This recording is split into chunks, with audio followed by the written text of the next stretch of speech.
पोट्टेचा आणि तो वाघदाऱ्याचा डोंगर तो झाला. हाच तो पोट्ट्याचा डोंगर ज्या डोंगरावर दिनांक 6 मे 1818 या दिवशी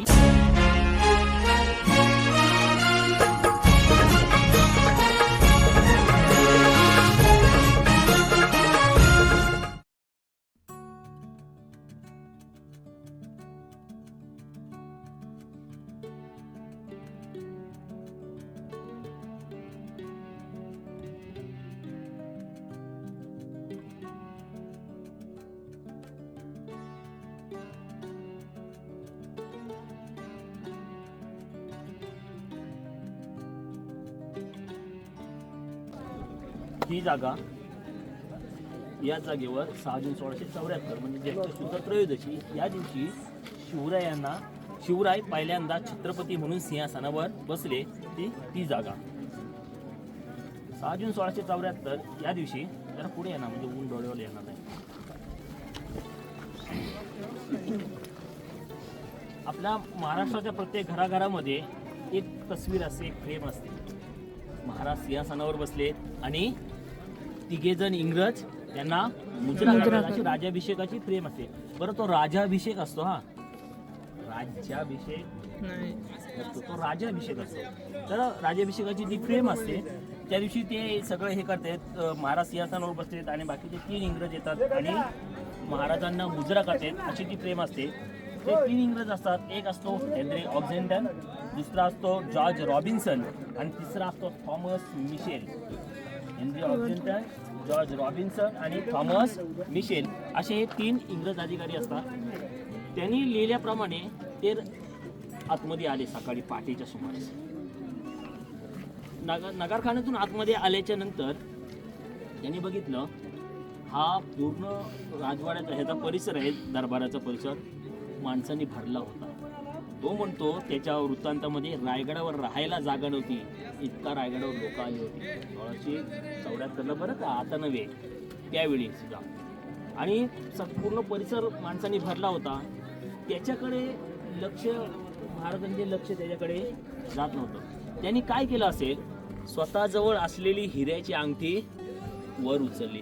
मागून येणारी सूर्याची किरण त्या अंगठीवर पडली. ती सूर्याची किरण महाराजांच्या डोळ्यामध्ये परावर्तित झाली आणि मग महाराजांनी कोणाला सांगितलं आणि मग त्याला पुढे बोलवलं. त्याला पुढे बोलवल्याच्या नंतर आता हे जे दिसतं हे बघा काम करतात.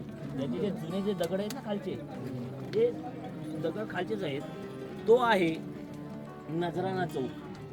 तो 1-1.5 फुटाचा प्लॅटफॉर्म होता. मग ते त्याच्यावर चढले. तिथून त्यांनी जे प्रेझेंट होते ते प्रेझेंट दिले आणि तिथून तो त्यांनी काय केला, तो इथून यांनी याच्यावर छान असं विवेचन केलेलं आहे. त्यांच्या म्हणण्यानुसार सूर्याचं दक्षिणायन आणि उत्तरायण हे चालू असताना ज्येष्ठ शुद्ध त्रयोदशी या दिवशी सूर्याची किरण, सूर्योदय झाला की सूर्याची किरण बरोबर सिंहासनाच्या पायाजवळ सिंहासनावर पडतात, महाराजांच्या पायापर्यंत जातात. सकाळची कदाचित तो किरणोत्सव साजरा होतो कोल्हापूरच्या अंबाबाई मंदिरामध्ये. तेव्हा आता बांधलेल्या ज्या अयोध्येला जो मंदिर बांधलाय त्याच्यामध्ये सुद्धा किरणोत्सव साजरा होतो. कदाचित तो योग महाराजांनी निवडलेला असावा. तिथी आणि तारखेचा वाद महाराष्ट्राच्या पटलावर नेहमी होतो. तर तिथी का महत्वाची असते, आमचे सगळे सण तिथीने येतात. बुद्ध पौर्णिमा, बुद्ध पौर्णिमा, वैशाख पौर्णिमा, बुद्ध पौर्णिमा ती सुद्धा तिथीने येते. मुस्लिमांचे ईद असतात, बकरी ईद आणि रमजान ईद. बकरी ईद म्हणजे मोठी ईद कशाने असते, तिथीने की तारखेने? तिथीने, म्हणजे चंद्रावर आधारित म्हणजे तिथीवर असते. मग आम्ही जर सगळे हे जर तिथीने साजरे करत असू तर महाराजांनी जी तिथी निवडली होती, बरं तिथीचाच अट्टहास का? कारण त्या तिथीला तुम्ही किती जरी 10 वर्षांनी जा ना 15 वर्षांनी जा, त्या तिथीला त्या दिवशी ते ग्रह तारे नक्षत्र जे त्यावेळी होते ते काही वर्षांनी त्याच ठिकाणी आणि त्याच स्थानी असतात. म्हणून आम्ही कितीही जरी ॲडव्हान्स झालो तरी लग्न जुळवताना आजही पत्रिका बघायला जातो. म्हणजे अरेंज मॅरेज करणारे लववाल्यांचं सोडून द्या, तेच जातो का? तिथीचा अट्टहास हा त्यासाठी कारण ते ग्रह तारे नक्षत्र हे त्यावेळी तिथेच असतात आणि तो शुभ योग म्हणून आम्ही निवडलेला असतो. म्हणून तिथी आणि तारखेच्या वादामध्ये तिथी जी श्रेष्ठ ठरते याला कारण ते आहे. म्हणून तर सगळे आमचे जे सण उत्सव साजरे करतो ते कशाने केले पाहिजेत, तिथीने केले पाहिजेत. नवे नवे मुलांना शिकवत असताना शिवरायांचा राज्याभिषेक कधी झाला हे जर आम्ही 6 जून 1674 ग्रिगोरियन तारीख जरी सांगितली तरी त्याच्याबरोबर ज्येष्ठ शुद्ध त्रयोदशी असं सांगायला एक ऐबाब म्हणून आपण विसरू नये. फक्त तिथी पाहिजे म्हणून असं काहीही होणार. बदल कोणी घडवावा लागेल, आपल्याला घडवावा लागेल तरच हे घडणार आहे. तो इथे आले. त्याच्यानंतर तो हा इथे नजराणा चौक होता. नजराणा चौक झाल्याच्या नंतर त्यांनी तो समोर बघितलं, महाराज सिंहासनावर बसले होते. खालच्या थोड्याशा खालच्या पायरीवर युवराज संभाजीराजे बसले होते. त्यांच्या एका बाजूला त्याची वृद्ध आई म्हणजे महाराजांची आई म्हणजे जिजाऊ मासाहेब त्या बसल्या होत्या. एका उच्च आसनावर एक ब्राह्मण बसला होता जो काशीवरून आला होता म्हणजेच गागाभट्ट बसले होते. असे त्यांनी सगळे पाठीमागे अश्वपुच्छ होती, एक सोन्याचा तराजू होता, एक मासा होता. मासा हे आरमाराचं नेवीचं प्रतीक म्हणून त्यांनी तो लावला असेल कदाचित. तर हे अशी त्यांनी प्रतीक हे केलेली आहेत. त्याच्यानंतर तो पुढे लिहितो, मी सगळं हे झालं, मी त्याला प्रेझेंट दिलं, बाहेर निघालो नगरखान्यातून. बाहेर बघतोय तर काय, मी अजबच झालो. बाहेर 2 सजवलेले घोडे आणि 2 सजवलेले हत्ती होते. येणारा मार्ग इतका बिकट असता मला प्रश्न पडला की गडावर हे एवढे अवजड प्राणी आणले कसे. मी तिथे उपस्थित असलेल्या माणसाला विचारलं आणि मग त्याने सांगितलं हे लहान असतानाच गडावर आणले होते. मी मगाशी सांगितलं शिवराय म्हणजे आजचा विचार नव्हे, शिवराय म्हणजे उद्याचा विचार नव्हे, भविष्याचा परवाचा विचार म्हणजे शिवराय. इन्व्हेस्टमेंट करायची असेल ना या छोट्या मुलांच्यात करा. का, एकदा जर झाड वाकडं झालं, खोड टणक झालं वाकडं होऊन की ते सरळ होत ते तोडावंच लागतं. म्हणून ते कोला असतानाच त्याला आधार द्या जेणेकरून ते सरळ जाईल. बी लावत असताना शेतकऱ्याची पोरं आपण बी लावत असताना बी जर काकडीचं लावलं तर त्याला काय येणार, आणि जर कारल्याचं लावलं तर नाही. आपण कारल्याचं बी लावायचं आणि वाढ बघायची, काकडी कशी येत नाही. एवढं माहिती असताना संस्कारात का कमी पडतो आम्ही. शिवप्रभूंचा महाराष्ट्र ना हा. मग का 4-4 वर्षाच्या मुली सुरक्षित राहत नाही. मी तुम्हाला नाही बोलत, मी जनरली बोलतोय. का आमची जर एखाद्या रात्री जर एखादी तरुणी जर आमची जात असेल, आमची पोरं शिट्ट्या वाजून का तिला त्रास देतात. शिवप्रभूंचा महाराष्ट्र ना हा. कधी सुधारणार आहोत आम्ही. बदल एका दिवसात नाही होणार परंतु घडला पाहिजे. आम्ही जर प्रयत्न केले तर एक दिवस हा बदल नक्की घडेल असं वाटतं. नाहीतरी फक्त जय शिवराय करून बदल घडणार नाही. मग हे गडकोटांवर यायचं, या श्रीमद रायगडावर घेऊन जाण्यासाठी यायचं. काय यायचं, हे सगळं सार घेऊन जाण्यासाठी यायचं. मग तिथून तो बाहेर गेला आणि मग त्याला सांगितलं की असा विचार करून आम्ही लहान असतानाच ते आणले होते. 2 हत्ती होते गडावर आणि घोडे फक्त 2च घोडे होते. आणि मग लोक म्हणतात त्या बाजारपेठेचा संदर्भ जोडतात घोड्यावरून खरेदी. मग घोडे किती होते, 2. मग असं असतं का आता तू खरेदी करून ये मग मी जातो, काही लॉजिक. त्याच्यामुळे ते तसं काही नव्हतं. ही जी दिसते वर जी छत्री दिसते तिला मेघडंबरी म्हणतात. काय म्हणतात, नाही पुढे येणार म्हणजे ऊन येणार नाही, पुढे वाचा. ही जी छत्री दिसते ना तिला मेघडंबरी म्हणतात. काय म्हणतात, मेघडंबरी. आम्ही कट्टर हिंदू आहोत, याबद्दल वादच नाहीये. परंतु आम्ही कट्टर हिंदू आहोत. हे आमच्या आनंदराव धारकरी कट्टर हिंदू माणूस आहोत. त्याच्यामुळं आम्ही आहोत. परंतु आम्हाला आजही कसाब आणि कलाम यांच्यामधला फरक समजतो. 9 जून 1980 या दिवशी 1980 साली भारताच्या पंतप्रधान आदरणीय इंदिराजी गांधी या रायगडावर आल्या. बरं एक गोष्ट झाली या रायगडाच्या बाबतीत, एक तुम्ही सगळे रायगडकर म्हणून तुम्हाला मी सांगतोय, सर्वात जास्त वेळा भेट दिलेला किल्ला त्याच्यामध्ये पंतप्रधान असो किंवा राष्ट्रपती असो, अखंड भारतात सर्वात जास्त वेळा भेट दिलेला किल्ला म्हणजे आपला रायगडावर जवळपास कित्येक पंतप्रधान आलेत, राष्ट्रपती आलेत, रामनाथ कोविंद सुद्धा येऊन गेले.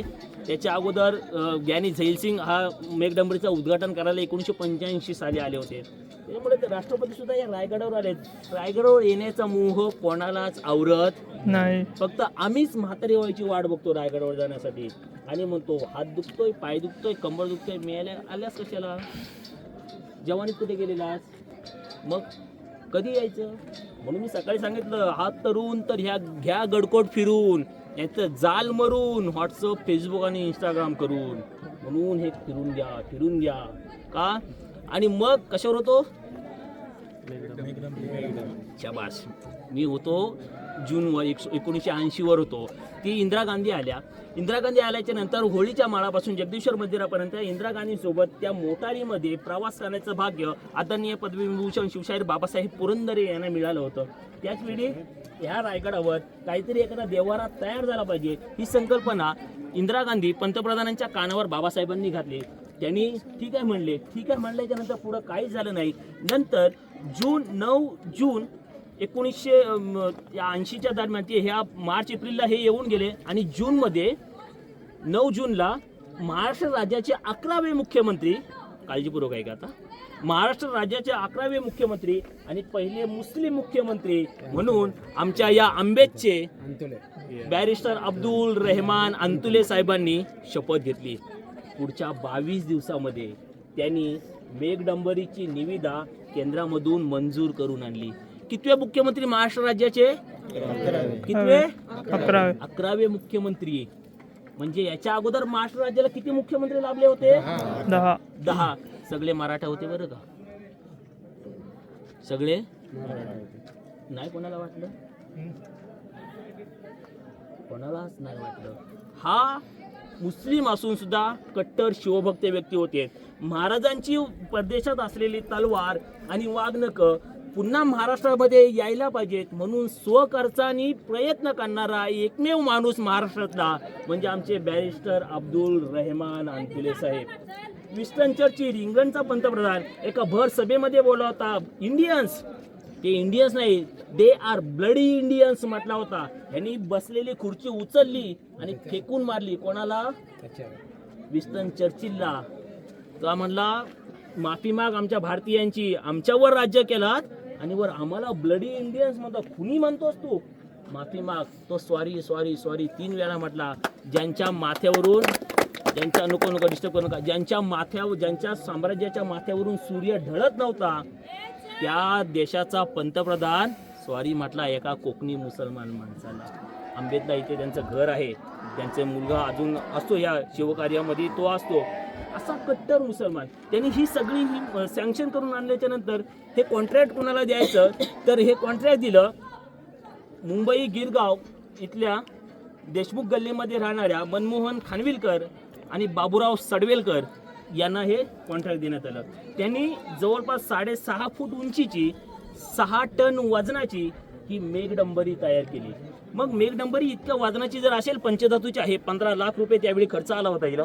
मग ही मेघडंबरी जर 6 टन वजनाची असेल तर तिचा पाया सुद्धा मजबूत पाहिजे. मग पाया मजबूत करत असताना पाया कुठे ठेवायचा तर तिथे असलेला एक ढिगारा म्हणले इथेच पाया करूया. तो ढिगारा जो होता तो बाजूला करण्यात आला. म्हणजे बाजूला करण्याचं काम चालू होतं. त्याच वेळी त्या ढिगारा बाजूला करत असताना आतमध्ये दगडाचा चौथरा मिळाला आणि हा तो मूळ चौथरा ज्या चौथऱ्यावर आपले राजे महाराज पहिल्यांदा छत्रपती म्हणून आरूढ झाले. त्यांचं सिंहासन ज्या चौथऱ्यावर बसलं ना तो मूळ चौथरा. आणि तो चौथरा सर्वसामान्य जनतेला सगळ्यांना दिसण्यात यावा म्हणून पुढे काच लावून बाकीचं ते स्ट्रक्चर त्या मेघडंबरीचं करण्यात आलं. पुढे काच लावली. काही नादान वेडे शिवभक्त वर गेले, त्यांनी ती समोर असलेली काच ओढली. पुढचे काही गेले तर त्यांना वाटलं आतमध्ये काय कचरा कुंडी आहे की काय, ते चॉकलेटचे किंवा कॅडबरीचे रॅपर्स, पुन्हा पाण्याच्या रिकाम्या बाटल्या त्यांनी त्यात टाकायला सुरुवात केली. त्या काळात सर्वसामान्य माणसाला सर्वांना महाराज जिथे पहिल्यांदा छत्रपती म्हणून बसले तो ओटा, तो दगडाचा चौथरा दिसणं, त्याचं दर्शन घेता यावं म्हणून ही सोय केली होती. परंतु आपल्याकडे इतिहासाबद्दलची असलेली अनास्था याच्यामुळे आपण कुठेतरी मागे पडलो आहे. मित्रांनो, आपल्याला या संपूर्ण व्हिडिओमधून संपूर्ण रायगड सिरीज पाहायला मिळणार आहे. संपूर्ण व्हिडिओज आपल्याला टप्प्याटप्प्याने पार्ट्स वाईज येणार आहेत. तर सर्व व्हिडिओ आपल्या शेवटपर्यंत भेटूया पुढच्या व्हिडिओमध्ये नवीन एका भागामध्ये.